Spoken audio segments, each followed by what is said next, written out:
अस्सलाम वालेकुम class 6। I hope आप सब ठीक होंगे और जो कल हमने काम किया था आपने उसकी प्रैक्टिस कर ली होगी। आज हमने क्वेश्चन नंबर 3 करना है 6.1 का।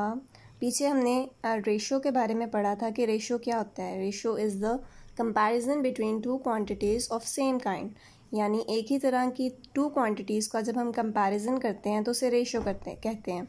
अब हमने रेशो को फ्रैक्शन को रेशो में कन्वर्ट करना सीखा था और फ्रैक्शंस को रेशो में कन्वर्ट करना सीखा।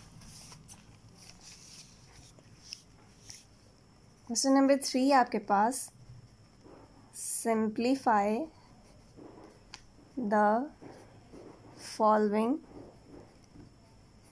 रेशोस, यानी हमने अब इन रेशो को सिंप्लीफाई करना है। सिंप्लीफाई मीन्स ये जहाँ तक सिंपली सॉल्व हो सकती हैं हमने उन्हें वहाँ तक सॉल्व करना है।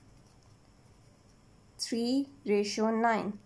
आपने बेटा हमेशा याद रखना है जब आपके पास एक नंबर गिवन है और आपने इसको सिंप्लीफाई करना है तो आपने इनका HCF ले लेना है नंबर्स का।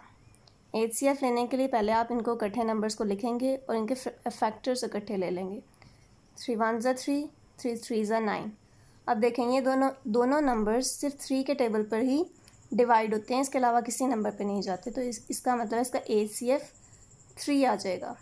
अब हम इन दोनों नंबर्स को इसके HCF से डिवाइड कर देंगे। ये दोनों कैंसिल आउट हो गए, 1 आ जाएगा। 3 1 3, 3 3 9।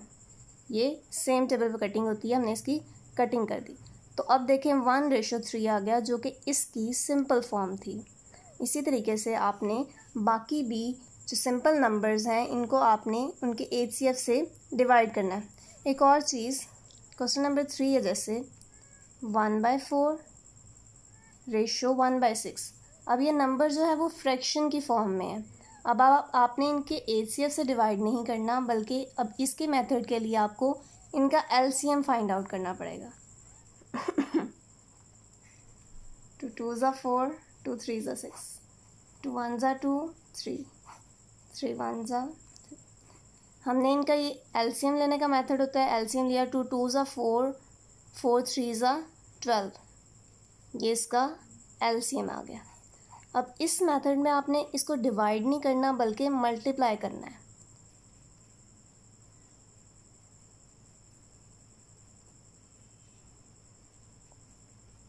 दोनों वैल्यूज़ को हमने 12 से मल्टीप्लाई कर दिया।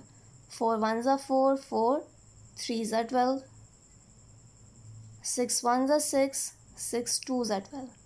अब हम इसको मज़ीद इससे ज़्यादा सॉल्व नहीं कर सकते, तो आपका ये आंसर आ गया। अब देखें ये कॉमन सेंस वाली बात थी, यहाँ पे जो था इसका कोई डिनोमिनेटर नहीं था, यहाँ पे 1 नहीं था, तो इसका मतलब हम इसको डिवाइड करेंगे तो ये सिंपली फॉर्म में आएगा। और यहाँ पे देखें ये ऑलरेडी डिवीजन की फॉर्म में था, फ्रैक्शन की फॉर्म में था। अब हम इसे किसी नंबर से मल्टीप्लाई करते तब ही इसकी कटिंग होती और ये सिंपल फॉर्म में आता। तो इसी तरीके से आपने याद रखना है, जब नंबर सिंपली हैं तो आपने उनका HCF लेना है और उसको उससे डिवाइड करना है, और जब फ्रैक्शन की फॉर्म में होंगे तब आपने इसके LCM से इनको मल्टीप्लाई करना है दोनों साइड्स को, और फिर इसको अगर यहाँ से भी मज़ीद सॉल्व हो सकता है तो हम इसको करेंगे, लेकिन यहाँ पे ये सिंपली से ज़्यादा मज़ीद सॉल्व नहीं हो रहा, तो आपने बस यहाँ तक इसको सॉल्व करना है। अब जैसे क्वेश्चन नंबर 4 5 6 आप कर लेंगे। क्वेश्चन नंबर 7 देखें,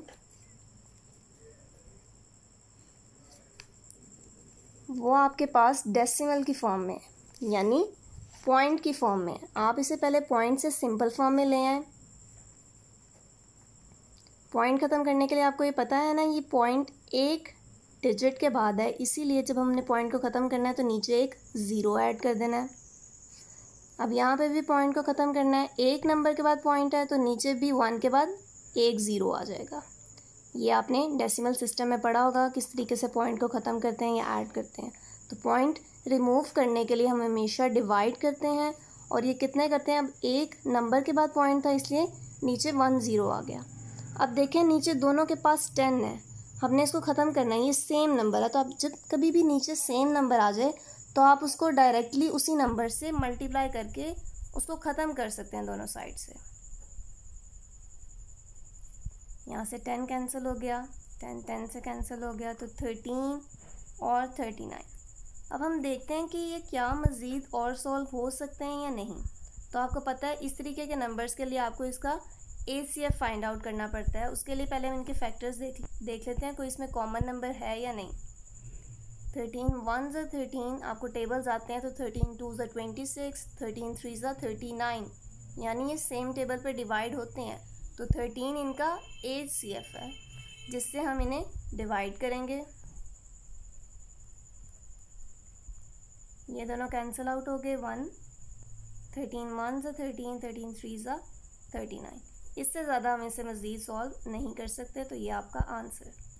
बस अगर आपको टेबल्स भी आते हैं तो आप उनको कटिंग यहाँ पे कर सकते हैं। जब आप ये चीज़ देख लें कि ये एक ही टेबल पर आते हैं, सेम टेबल पे, तो आप उसको डायरेक्ट भी कैंसिल कर सकते हैं। अगर इस तरीके से नहीं होता तो फिर आपने ACF इसका फाइंड आउट करना है और उससे उसको डिवाइड कर देना है। इसी तरीके से बेटा आपके नेक्स्ट भी क्वेश्चन सारे होंगे, ये 3 टर्म्स वाले हैं, इनमें भी आपने इसी तरीके से उनको मल्टीप्लाई और डिवाइड करना है। जहाँ देख लें मल्टीप्लाई होता है वहाँ मल्टीप्लाई करें, और जहाँ डिवाइड होता है वहाँ पे डिवाइड करें और इनको सॉल्व कर लें। अब आपने इसकी प्रैक्टिस करनी है और मुझे आपने इसकी पिक्चर सेंड कर देना जो काम किया, ताकि मुझे पता चले आपने काम किया भी है या नहीं किया। तो आपने अपनी प्रैक्टिस की पिक्चर लेकर WhatsApp पे सेंड भी करनी है। Thank you.